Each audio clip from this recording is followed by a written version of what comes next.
CMSportsNet presents A Season Lost, High School Lacrosse 2020.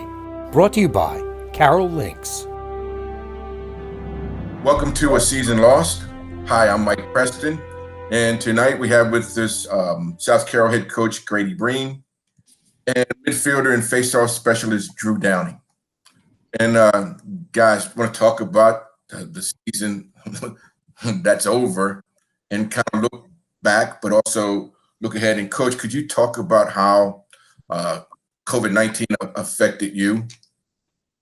Yeah, so definitely an interesting spring in a variety of ways for the South Carroll program. If you ask me what COVID or how COVID affected us, I just think back to that last week we were in physical school. We had a scrimmage on Tuesday and a scrimmage on Thursday, and how we felt on each bus ride about the future relating to COVID was two very, very different situations. Tuesday, it wasn't really much of a thought. Things were going on nationally, and then by Thursday, it was like, and that was the day that Governor Hogan announced that we were going to be out of school for 2 weeks, and then eventually we didn't return to physical school. So that's really how I think of COVID. It spread us out. It made communication harder. It canceled our season. So you definitely feel for the guys, but that's really in a snapshot how I think about COVID. That kind of whirlwind. Oh my God, lacrosse isn't the biggest thing on our plates right now. So right. Hey, Drew, what year are you in? I was a senior, so I'm going to college next fall. How did it affect you? I mean, especially being a senior, and it's over for you, high school. I mean, it was tough because I remember the day before I went into our AD's office, and me and our goalie, we were talking about, we were like, what's going to happen? Like, what's going on? So, and he's like, yeah, I mean, it's nothing now. I can't see us. Like, he said he could see it being shut down for a couple weeks and all that. And he's like, yeah, but I see everything coming back. So we're like, okay, cool. And then what really hit me was the next day when we were going to our scrimmage, I saw like everybody's season getting canceled. And I was like, oh shoot, like this could happen. And for me, like I'm an emotional player. I get in my head a lot. So I was like looking at it, and it just really affected me because I was like, this could be it. Like, this might be my last high school game scrimmage. So, well, Coach, how have you been able to keep in contact with your players, or have you been keeping in contact with them? Yeah, so there's definitely guidelines that any program has to follow. But we have a group chat that we, sporadically jump into. It was a little easier to kind of track the guys down in the early side of things. Mm-hmm. My main goal from basically, 4/15 on like March 13th, when Governor Hogan said that we were going to be out. Ever since, I was just trying to keep the boys positive. It's pretty different when you look at your guys and say, this is going to be the last time I see you guys, at least for a while. So I just try to focus on the importance of language in terms of staying positive. I didn't let them say like it's canceled, it's over. We just keep saying we can't wait to be back. We focused on getting into summer leagues and doing other things, and especially after losing a teammate this spring as well. We just try to focus on, okay, how can we stay enthusiastic and positive in this time that's had a lot of challenges for us. So that's kind of our communication, because in quarantine it's easy for everyone to feel like an island, and that's the last thing you want. Right. So what are your plans for the juniors during the summer? So right now I've just been pushing information about the Howard County Summer League, and thankfully, I look at a kid like Drew, and first and foremost, let me just say to anyone listening that if there's someone if someone asked me who's represented South Carroll lacrosse, very simply it's Drew Downing over the last 4 years. Transitioned from a pole to a face-off guy as a freshman, and then arguably the best face-off midi in really Western Maryland and one of the best in the state in the last couple of years. So I'm glad for a kid like him that he gets more touches. He gets more time to play. Right. He gets 4 years to play. That's my excitement. And I'm also just glad that, I can give my seniors, my juniors, hey, 2020 graduates are eligible for summer league. So that's really just trying to catch up in terms of number of touches, reps, thinking about other opportunities to just keep them enjoying the process of playing and playing together. Right. Hey, Drew, are you going to college and play lacrosse? And if so, what are you doing to prepare for that? And what are you doing to prepare to play in these summer league tournaments to stay in shape? So yeah, I'm going to Salisbury University next year, and I'm playing lacrosse. So right now I've been the gym has just been opening up, so I've been hitting that pretty hard. So been doing that, and then while in quarantine, I've been running a lot, trying to stay in shape. So playing a lot of wall ball. Hey, so what colleges recruited you besides Salisbury? Lenore Rhine, a D2 school, Limestone, Manhattan, Grove City, Washington College. Those are like the main ones I was looking at. And what sold you on Coach Berkman and the Seagulls down there, besides those national championships, right? Yeah, Salisbury was like going into freshman year. I remember, so my 8th grade year, my sister went to Salisbury for a visit, and I was like, I kind of like it here. I like the setup, like the layout. So I'm like, I knew they were good at lacrosse, so I was like, so that's what I'm gonna strive for and see if I can get it. So as Coach Breen said, as I switched from a pole to a face-off midi, I started getting a lot of looks, and Salisbury wasn't coming at first, but then they recruited me, and I went campus, met Coach Berkman. I was like, this is something I want to be a part of, something I want to work for, and there it was. That might be the best program in college lacrosse, Division 1, 2, or 3. I mean, because and they back it up. I mean, we're not throwing it out there; they do back it up. Hey, Coach, this summer for juniors, it's big for recruiting. Mm-hmm. How do you help with that? What's going on with the situation with these juniors and your sophomores? So yeah, it's tricky, especially because a half an hour or an hour ago, the NCAA extended the dead period for coaches recruiting, like live recruiting, through August 31st, which is definitely tricky. And as I personally believe that every coach has, you don't want to go full-blown salesman on your kids, but you need to be the biggest believer in your kids and be like, hey, these are kids that could be a good fit at your school. So in general, I really just think at the end of the day, I as a coach have to focus on as much development as possible in a healthy way in times like this. So it's, from that being said, I want to give them as many opportunities to catch up for season lost, but also then contacting clubs in the area if my kids don't have a club or they're trying to change clubs. Just thinking about little things, contacting a couple of college coaches that I know well. And I think this ripple effect in terms of the NCAA landscape it's gonna last for a while, because you're gonna have guys coming back with their blanket 5th-year eligibility, and then kids like Drew coming in, and then all of these the number of spots. I honestly think, Mike, that it's going to change the parity, because I think there's some 2022, some 2020, 2021s that it wanted to go to Maryland, wanted to go somewhere, and they end up at a place that maybe might be off kind of the beaten path or might not be their first look because of scholarship numbers. So I think that's kind of the math. I'm not an NCAA coach, so I can't worry about that. I just have to focus on my kids. So I just development and kind of, showing them off as much as I can. So, Drew, what did you do in that quarantine period while you were sitting home and waiting to find out what was going to happen with your season? Lot of running. I mean, there was so much I could do.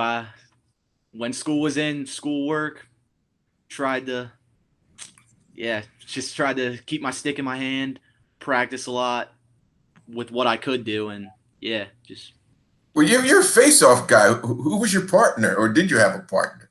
a lot of whistles in my basement, just sitting there, just it's all about reacting. So, the way to get faster is just react to the whistle, and that's what I did. Well, Coach, a lot of specialists have come out and said that once these guys ended the season, which was what 2 or 3 months ago, 6 weeks to prepare for these summer league tournaments where you have multi games over multiple days. What do you think of that? Can they do this without having to prepare for 6 weeks, or we're going to see a lot of muscle pulls and so forth? Honestly, I think I'm gonna have to be mindful of being on air saying how I feel about certain things. I think that's gonna be the real tricky part about coming back or even going into fall sports.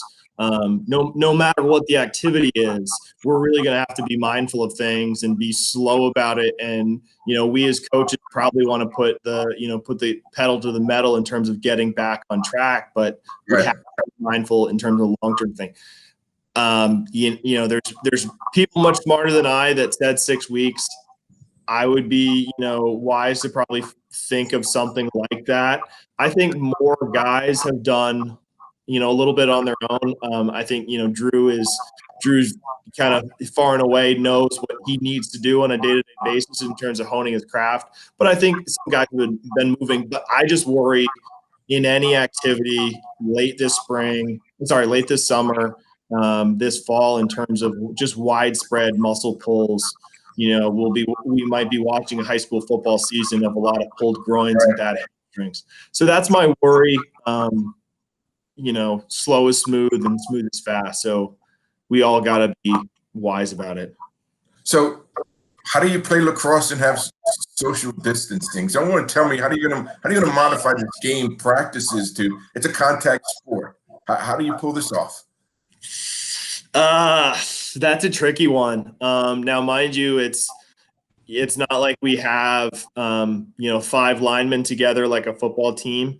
It's a sport that naturally, like soccer, that naturally lends itself to a little bit more space, but eventually you're going to be, touching certain objects that somebody else might have touched or be around someone. That's a tricky one. It's something I think about. I go to bed thinking about, I wake up thinking about. I think you really just have to you have to be really mindful of who's talking to who and who's around who. And we have to know that the pandemic is our most important priority right now. Right. It's not a true answer, and I'm sorry I can't speak to it more, but you just have to be really mindful. Like, okay, huddles, we're not going to, it's going to be more of like a circle up environment. We're not going to do as many kind of tighter drills. We're not going to look for as much contact. Let's kind of play this kind of finesse game. So that's my response, but there's still so much more to think about. Yeah, Coach, it's going to be like a get in, get out.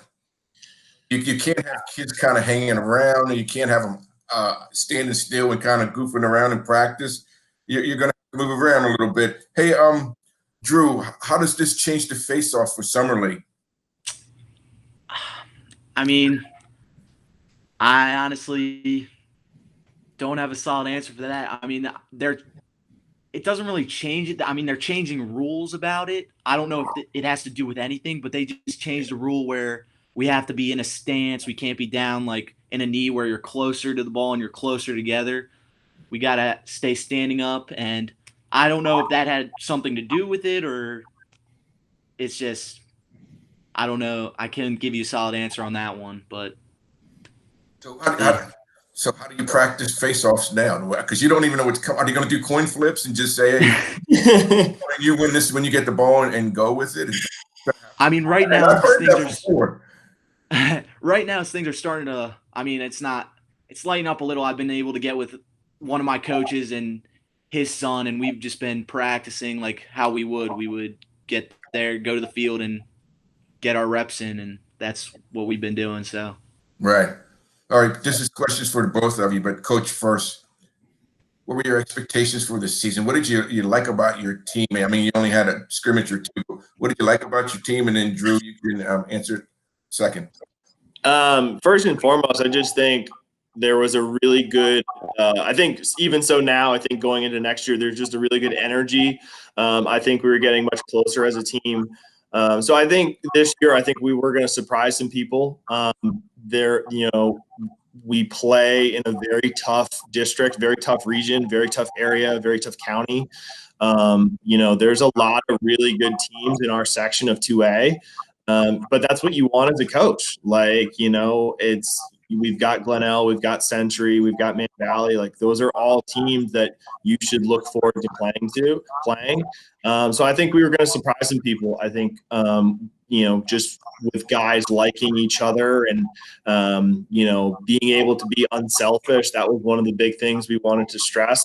So I think we were going to hit our stride. I'm sad that I won't get more time with kids like Drew on the sideline. I think we can carry that going forward, and I'm glad I get to watch Drew in a different uniform. I just wish I had more time, but I think we'd surprise some people. Right, Drew, your expectations for the past season? Yeah, I was really looking forward to it because we were really senior heavy. Like, my class, we were pretty much, most of us were on varsity since sophomore year, and we were just ready to go. Like, sophomore year, I believe we went 6-8. Last year, we were in positive. We had more wins than losses, and this year we knew who was leaving other schools. We knew our opponents, what we had to do. So that was the big hype, and we were feeling good. Like, Coach Breen didn't like it, but everybody would talk around the school like, you guys are going to be good this year. Like we never admitted it, but we were like, away from Coach Breen, we're like, yeah, we'll be all right. But so that's what I was looking forward to. Hey, Coach, what do you got coming back for next year? So next year, I think we've got we're good. We'll definitely be strong in the defensive end. I think we'll basically be probably the deepest defense that I've seen at South Carroll for a long time. We might, other people could make arguments of other years. I just think we'll be deeper, which is a good thing.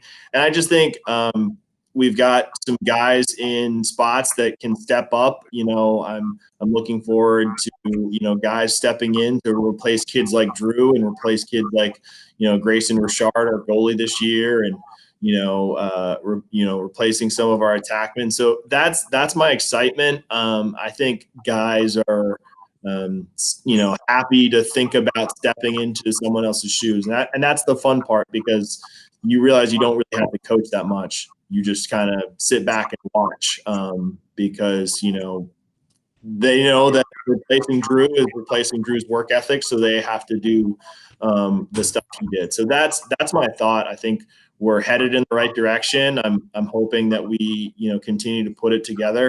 And I always say that if you only beat teams that you're better than on paper, you're not very good. So we got to start beating teams that might be bigger and better than us. Well, you said your team was senior dominated. How young will you be next season?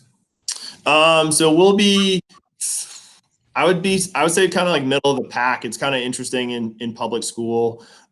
You don't know how big your classes will be coming in. We lose 12 seniors and a junior who's moving out of state. So we're replacing 13. We'll be fairly junior heavy next year. In terms of guys who can really kind of shoulder the burden. So I would say senior class that definitely isn't as big as the one that's leaving or that just left. A big junior class that will have played a lot of minutes and knows that they could be okay. So that the next couple of years for South Carroll Lacrosse, we could be just fine.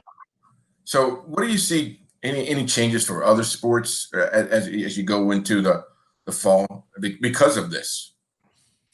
Yeah. See, that's the tricky part. I also coach football at South Carroll. It's tricky to forecast because there's certain sports, football being one of them, that there's only so much you can change before you're not even making the argument. You're making the argument just not play the sport. I personally think we'll be okay by the fall. I don't think that me fretting about it a whole bunch will change statistics of certain things. So I don't want to burn myself out. I think we might see fan restrictions. I think that would probably be the biggest situation for a lot of things. If we look at a fall season without fans, that might be in the cards. But to me, if we played a game at 6:00 at night, if they told us by 4:30 that fans weren't going to be there, that's more than enough time. So my thought as a two-sport coach, just kind of wait and see, hope for the best, and we can't wait to be back. So and what do you do for training during the summer for football? Are you guys opening up or you just... Yeah, so that's been probably even more challenging for lacrosse, because with lacrosse, there's enough club opportunities, in the Howard County, Frederick County area that, my underclassmen can be in, club environments that have more openings than school environments do. Football doesn't have those opportunities. So right now we're just kind of at a standstill waiting for, the typical summer 7-on-7s to return. Right. I don't know when they'll return. I think a lot of us have to be smart, think outside the box, and think, okay, this is going to be the year of minimalism, or this is going to be the year that, we do more stuff online, or, that's hard to say, but that's the kind of difference between football and a lot of other sports. If Drew was a junior right now, he could be with his club team at a socially distanced skill session in Howard County, but football, there's no club football. So right. That's the balance. So, Coach, how are you going to have an offense and a defense and no huddle? Can you explain that one to me? I don't know. It's everyone's no huddle dream, I guess. Yeah. It's a little difficult. Yes. Yeah, for sure. Everyone's going to be on signal. So, but then again, with no fans, that's going to be, potentially no fans, I should say, that's going to be another, potential variable. It's so hard to say, and I'm glad I'm not the one making those decisions. I hear you. Hey, Drew, you're senior, you're done at South Carroll. Anything you'd like to say to your coach? I'd just like to thank him for being hard on me. Like I said, COVID has given me a lot of time to self-reflect on myself, and I can admit I wish I realized this earlier, but I was a little hothead and didn't like we butt heads a lot. Like I said, everybody looked up to me, and everybody looked at me as the guy, and when I was trying my hardest in drills or something and I'd screw up, and Breen would come over, yell at me, and I'm like, why? Like, I'm trying, I'm doing my best. Like, everybody's doing the same thing, and he's not yelling at them. But it's made me realize, like, he's just preparing me for the next level, and I'm working on that now, and I'm just glad he was hard on me and all that. So, all right, and Coach, you have anything to say to Drew? Oh, I'm just so, it's always fun to know that you've made a positive impact on a player, but players should know, especially this year's graduating class. This is my first year as a high school head coach. Drew definitely left a lasting impression on me about how to make a guy honest with you, how to help a player see, okay, this is what I'm looking for. This is what I'm meaning by something. So I'm proud of him. I pushed him. I'll be honest, I knew I had to be a little tougher on him. So, Berkman, he would feel a little bit more comfortable with Berkman. I know what you're saying there, Coach. Okay. Yeah, I wasn't perfect in that, but I'm proud of him. And South Carroll's better off with guys like him, because then they're like, oh, wait a minute. If I do all of these things with no one else around, maybe I'll like this sport that much more. And that's who Drew was, and that's who a lot of our seniors were. So, I'll definitely be at some games to see him in standing neutral grip. Alrighty.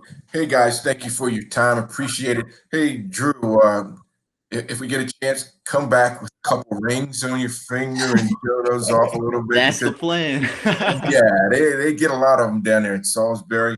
Hey, but again, thanks for your time, and guys, good luck next season. Wherever you're at and whatever you're doing, stay safe.